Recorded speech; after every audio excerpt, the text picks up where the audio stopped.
Hello, good morning everyone. Mango popsicle po ang pakikita ko sa inyo. Napakadali lang po siyang gawin.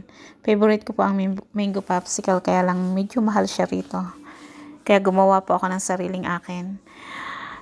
Tatlong mango lang po ang hinog na hinog lang ginamit ko dyan. Isang cream cheese at isang condensed milk. Yung blender ko pong gagamitin ay medyo maliit. Kaya i-divide ko sa tatlo ang pagbe-blend ko sa kanila. Ang ginawa ko pong molder ay yung ice cube molder ko. Siyang gagamitin ko para sa popsicle. Ayan, i-blender na nga po natin. Pagsamasamahin lang natin yung lahat ng ingredients. At iyan po yung molder ko. Salin nyo lang po natin pagka-blend natin. Salin natin sa molder. Ayan, kulang pa.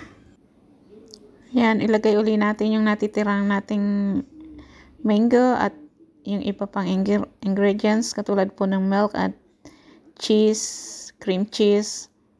Ayan, blend uli natin. Malit ko po kasi yung blender ko. Pero comfortably po siyang gamitin. Kaya paborito ko siyang gamitin, blender. Magaan lang siya. Ayan, salin uli natin sa molder hanggang sa mapuno siya. Alright. Ayan, yung stick po na ginamit ko dyan, yung pang, ginagamit ko po yan sa barbecue. Pag nagba-barbecue kami, pinutol ko lang. Maganda naman siya. Basta, hindi pa naman gamit. Tsaka malinis naman. Ayan, plastic lang po ang ginamit ko. Plastic cling wrap. And another batch. Another batch po. Pang third batch. Ganon uli. Blender uli. Pa-subscribe naman po ng channel ko. Like and share na rin. Thank you so much. Have a wonderful day. Ayan, ang ginamit ko naman po dyan yung maliliit na nabibili ko. Na nilalagyan ko siya ng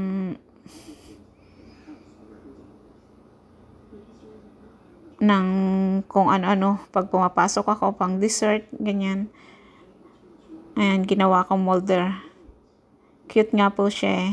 Maganda siyang gamitin. At may takip. Yun nga lang, wala siyang handle. Kasi pag nilagyan mo siya ng stick na handle niya, hindi mo siya matatakpan.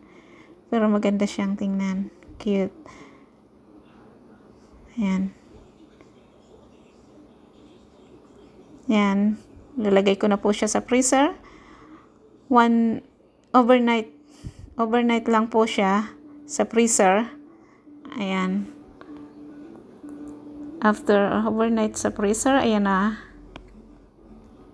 Malambot po yung pagkakapopsicle niya, kaya masarap siyang kainin.